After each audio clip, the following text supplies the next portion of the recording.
Hello and welcome to Finance Transformation Digital Summit. I'm your host, Jordan Mullins, the head of editorial for SSON, and I'm very excited to introduce our next session for today. It'll be a fireside chat with Emily Nash-Walker, the Global Head of Partner Experience at Tradeshift. We're going to be talking about how globalization is shifting, not shrinking, and what this means for local compliance. We've got some keen beans in the audience. There's already a couple of questions in, which is really, really exciting to see. For those of you who are interested in asking questions of Emily or myself throughout the session, you can do so by submitting them in the top left-hand side of the screen in the Q&A bar. Just type that in, hit submit, and we will make sure to work your questions into the conversation throughout the event. Before I start, I do want to let everyone know that this session is CPE eligible. That means that it is available for CPE 0.6 credit points. You do have to fulfill all of these requirements in order to be eligible. But at the end of this session, if you are able to download the button, click the button and download your certificate. In saying that, I'm going to continue on with our first poll of the day. What is your company's position of the looming recession? So in order to vote in this poll, all you have to do is click one of these buttons in the screen and we will confirm your result. Now, as I do that, I want to point out, as we wait for people to vote in the poll, I want to point out a little bit of downloadable resources that should make your experience great for this session. Firstly, there is some opportunity to supplement your learning with the PDF version of the slides that we wanted to make available as notes for the session. We're going to keep this conversational, so this is great just to kind of walk away with notes. I also want to let you know that you can listen to kind of part one of this conversation. It's a conversation with Emily and I on our podcast, SSO Next, and she joined as a guest to talk about AP and the next recession. I also want to point out that there is a fantastic report available on long-term inflation predictions and Tradeshift's index of global trade health. So please do take advantage of all of that in the Resource Center. Last but not least, if you're interested in connecting with Emily, please do connect over LinkedIn or her email. So all of that is so important. Without further ado, I'm going to put forward the results of the first slide and welcome Emily to the stage. Welcome, Emily. I'm so glad you could join us here today. Thank you for the invitation. It's a great opportunity to speak with you again and speak with hopefully many who ask questions out in the audience as well. Oh, fantastic. Well, so I think we can sort of, before we kick off by discussing these poll results, I would love to hear a little bit more about your experience and your work. So I've been in the industry for 20 years, and I have not only had the opportunity to lead projects as a project manager, a consultant, and a solution engineer. I then moved into the sales arena and was a sales consultant for a number of years. Now I am working directly with partners. During all of that, I have remained in the finance vertical, so working with not only the CFO office, but AP teams, procurement teams, I2P, P2P. So this has really been the life's blood of the last 20 years. So I've seen a few recessions, and I have also seen really some great advancements. And so I'm, as interesting of times as we're into, I'm interested, and I think we've got some, pretty not only challenging things, but also great changes in front of us that we really can all take the opportunity to take advantage of. Absolutely. Let's jump into these poll results as well. So looking at people's answers to their company's position of the looming recession, it's pretty interesting to see that the two lowest results are potentially the most traditional behaviors associated with a recession, rolling back spending or reorganizing and layoffs, whereas potentially one of the top trends that we're seeing here is, almost 44% are considering technology solutions to optimize spend. What are your thoughts there? I find this to be interesting as well. I can share with you the busiest time in my career was 2009. And for many on this session, maybe you were in high school, maybe you were in the workforce at that time, but of course that was right after the 2008 economic, we don't want to use the word challenge, we'll just say we don't want to, there was a banking crisis. Of course, many of you remember the mortgage crisis. And what I found is that that was the first opportunity that many financial teams took to automate their processes, specifically in AP and cost centers, and focused on really how to optimize those processes. And that really, I think, set us on the path to, there is an upcoming challenge in the economy. And so why don't we find ways to not only digitize, but automate what we can too? So I'm not really surprised terribly by this. I'm actually heartened by this because I think a lot of people really learned a fair amount. And at the time, you may have been starting your career and may now be in management position and have learned from that. Absolutely. And I know at the podcast, we kind of talked a little bit about that and why this recession might have people behaving a little bit differently. So if people want to listen to that kind of deep dive, that is worth having a listen to. I would love to know from you as well, we're in a little bit of an intermediary period where the pandemic still isn't over and there is this recession looming. There has been a lot of talk about shifts in globalization, kind of looking at the broader kind of conversation of this chat today. I would love to learn a little bit more about how the shifts in globalization and the changes in these behaviors can impact businesses over the next 12 to 18 months.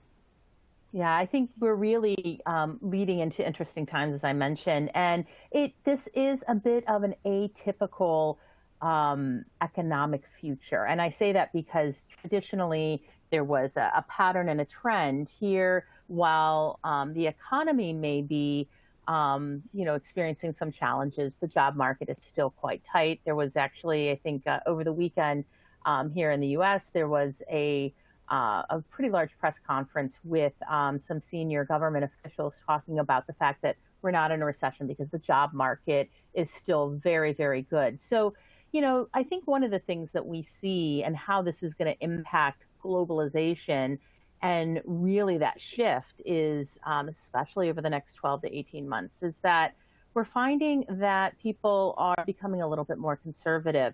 So nearshoring and regionalization is definitely, very high as not only as a trend, but something that we're definitely seeing many of our customers and many of the suppliers that do business, not only, on the Tradeshift network, but as we go out and we talk to peers and colleagues, and our analysts have done a fair amount of research.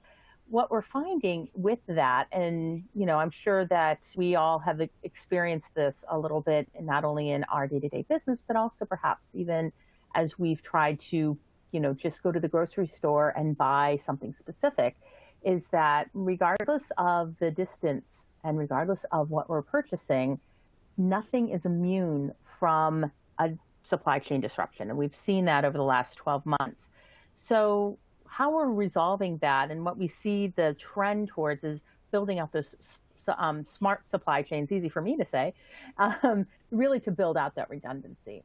But most importantly, and I think the big trend that we're seeing is that just in time may not be dead, but we are reaching a point where it's not the only answer, especially as we take a look at supply chains.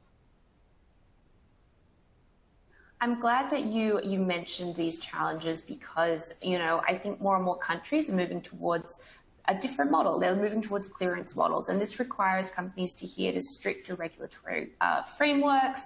And so this actually feeds quite nicely into one of our first questions for the audience.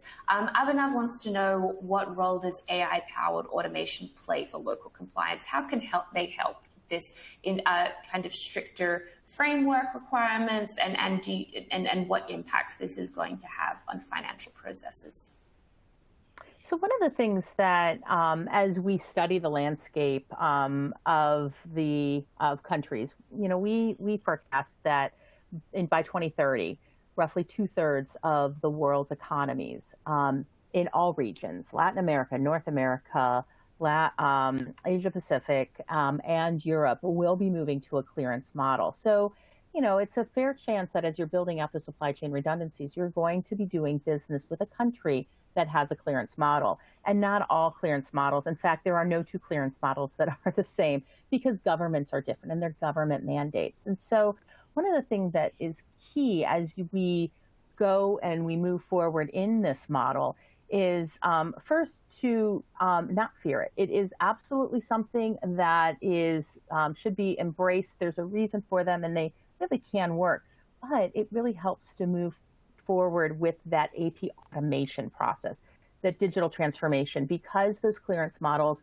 really are looking for companies to do business in a digital manner for, making sure that goods and services, to track those, to make sure that, from a data perspective, also, to be honest, from a tax perspective as well. So by doing business in a digital manner, it does allow AP teams the ability to automate their processes. So specific to the question at hand, I think it had to do with AI. Sorry, I'm just rereading AI-powered automation and taking over traditional RPA. So I will say, based on my experience, and I did a fair amount of work with RPA engines about 10 years ago.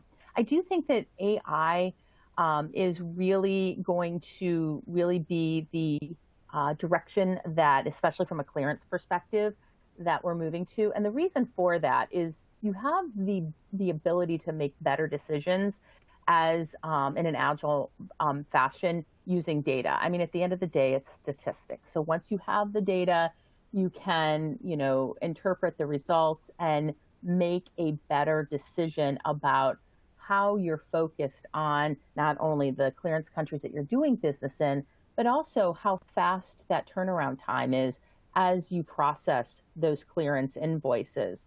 So with traditional RPA, there's a little bit of overhead in there that, I'm sure we've all seen with those RPA projects, definitely useful for for different things. But when it comes to clearance, my recommendation not only would be to go with an AI engine, but also have, if possible, have one platform that all of your rules can go through. Don't work with, the third parties one-on-one. That's a tremendous amount of overhead.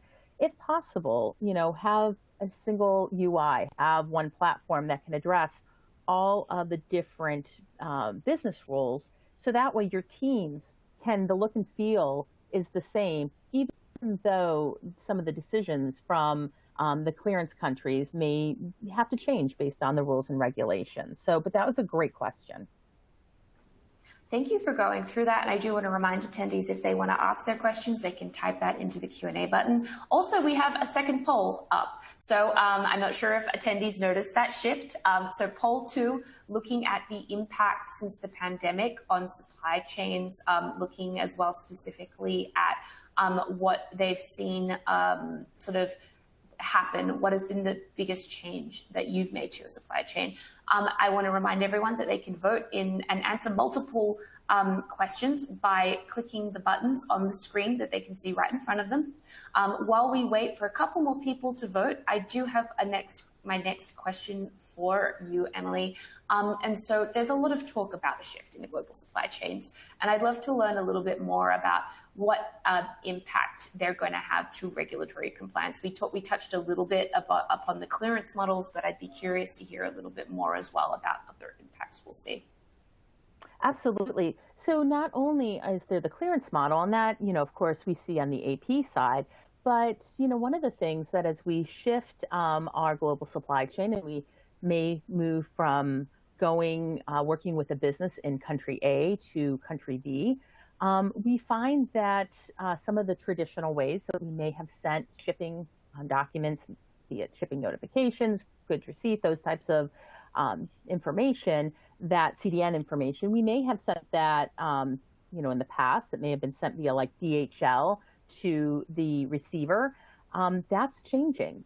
There may be, in order to be agile, there may be opportunities to send all of those documents electronically, and that's going to enable the shipping, and certification information to be sent at the same time that the invoice is sent. So it's faster and it's able to be processed once it's digital in a more streamlined manner. You're able to put it into a workflow and process it more quickly, even if it's just to process the paperwork until you receive the goods and then finalize the processing. So one of the things that, I do think in the past we had these, de facto rules. Those are definitely going to change. And I think it's perhaps, I mentioned at the top of our session that change is something that is, I think, going to really be good because it's going to help us. And this is a key area where that's going to speed up the distribution of the goods and services in your network and really enable you to really find that resiliency and have that data in order to find the resiliency as well. So I'm curious as well to see what impact this has had on some of our attendees. I'm going to show the poll results now. So when asked, looking at how, in terms of the pandemic, what changes have companies made to their supply chain, 45% have restructured their entire supply chain. We see 40% have had to find new suppliers. 35% are building better relationships with legacy suppliers, and a small 5% are doing nothing. They are some of the lucky few that have not had any effect to their supply chain whatsoever. And so I'm curious to get your thoughts here. Do these results surprise you, or potentially do you want to explain some thoughts around why these trends are appearing? I actually, I'm not surprised by these results. This is right in line with the data, especially in the last Global Trade Index that we did that was released last week, that many businesses have had to restructure the entire supply chain. And definitely as we move forward, looking to build that, I mentioned that resiliency, but find suppliers, even if they have a supplier today that builds the perfect widget and they're a manufacturer, maybe they'll find another supplier to build that widget just to build in that redundancy.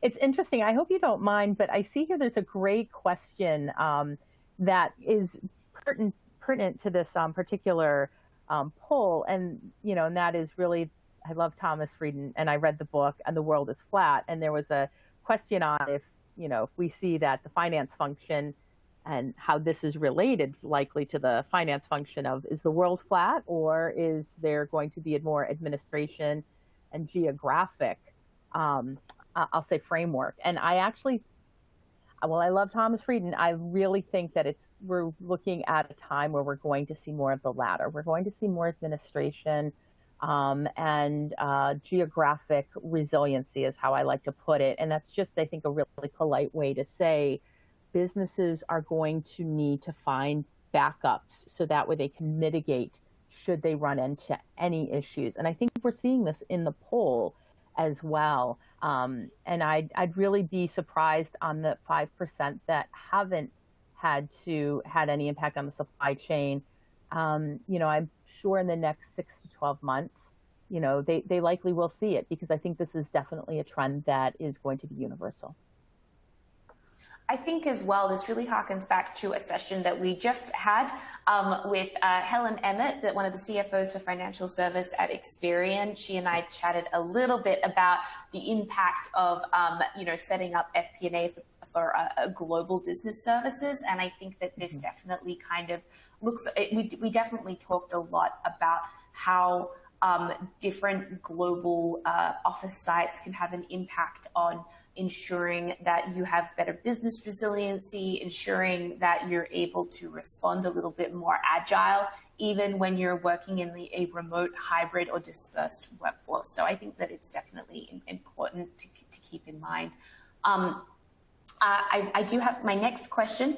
I want to let everyone know I'm going to put up the next poll. I want to just sort of confirm that this is another poll that we're putting up that we'll be chatting about in a few minutes, just in between our conversation.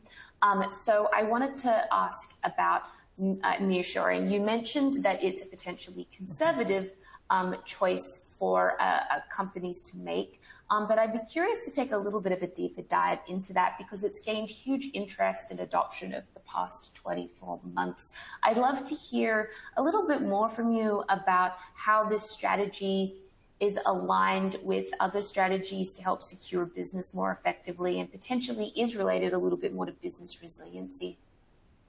Yeah, absolutely. So simply put, nearshoring, I think is here to stay for a while. And it's that, we want to make sure that we have access to the goods that we need either to sell or to that go into the products that we make. And I think that there are ways that we can find it, just in the recent 12 months that show that this is, I think, the way that businesses are going to build resiliencies. A prime example is, I'm here in the United States, and there was a very large story about 6-8 months ago where there was a blockade on the Windsor Bridge in Detroit, and large car manufacturers and many manufacturers that exist in the United States, in states like Michigan and Wisconsin and Ohio, where I just have to say I'm from, so I know very, very well about the manufacturing items there. But, that caused great disruption in their ability to perform business and really just not only manufacture goods, but really led to a lot of downstream impacts.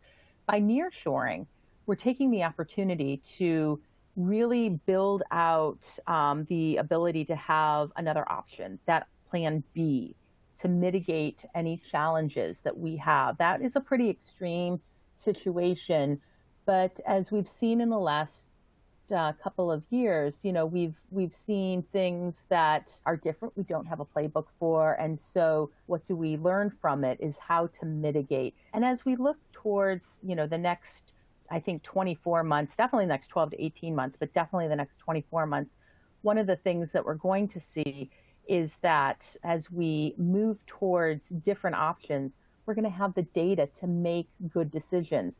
Maybe we decide that we don't need to have every component and every aspect of our business have that resiliency, but we're going to be able to identify what those critical path items are, and we'll have the data to make the correct decisions. Absolutely. And I think as well that act of the data is so important to making those real-time decisions. I think that is a really big challenge.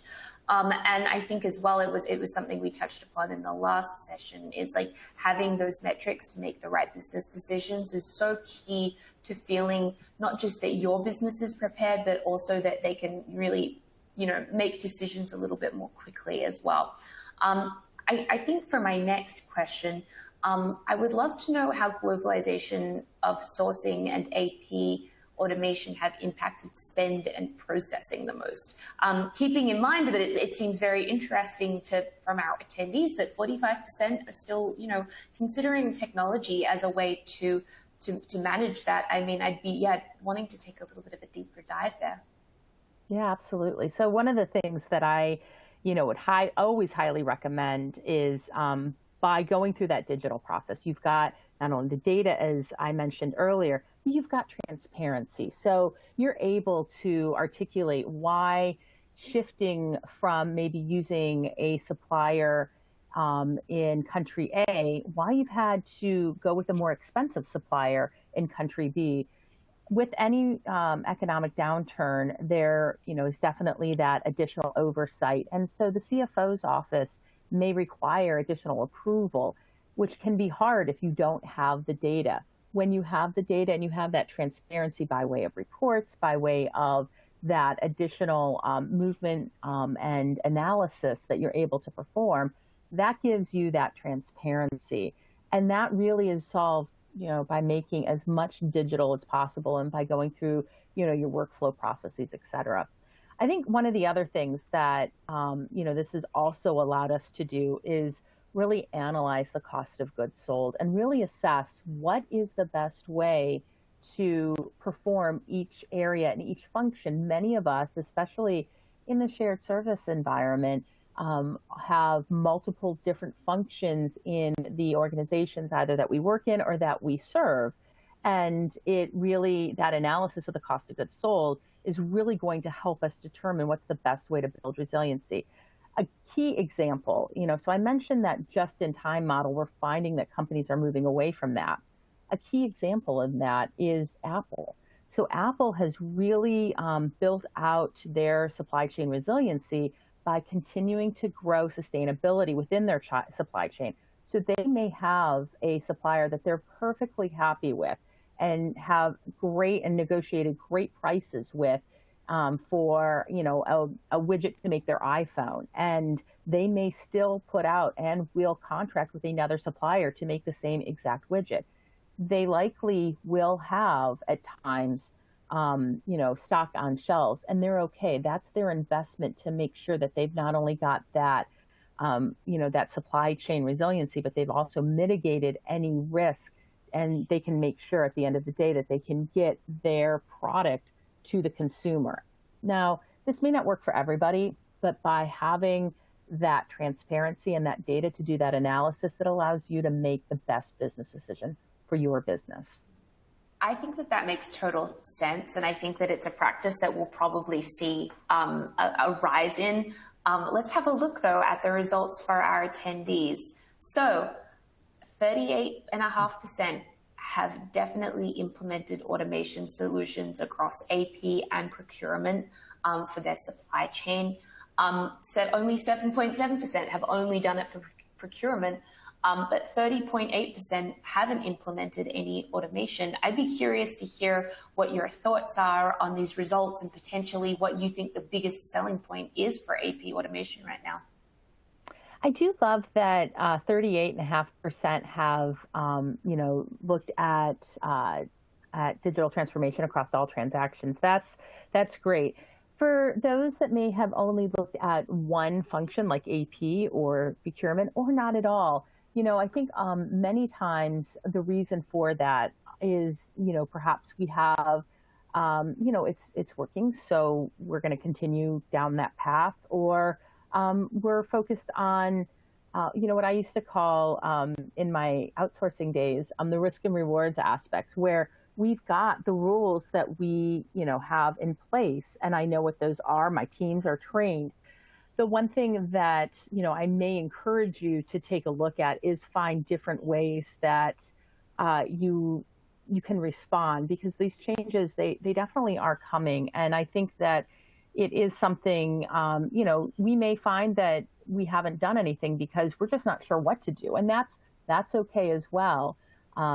Finding different groups such as this, talking to peers, and really understanding best practices as we take a look at automation and how others have done it who are in similar verticals or doing similar job functions.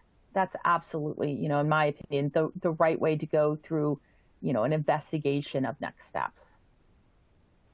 Absolutely. And I think also something important to keep in mind is that when we have, when we're talking about developing a resilient supply chain, it's all about managing disruption and making sure that we can handle whatever comes our way.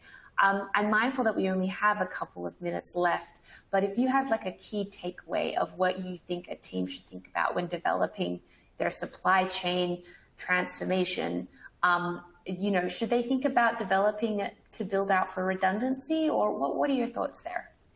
Yeah, so I definitely feel that they absolutely should build for redundancy. That, in the last session in the podcast that we had a conversation about, I talked about automate. And I think that putting the two together really allows you to have the data in order to really be able to focus on those key areas that you want to, that you foresee any risk that you can mitigate, and really that will help you as your business grows. Because while this may be an economic downturn, at the top of this session, I mentioned that I personally had some of the best projects and the largest opportunities in 2009 when we were in the midst of the last recession.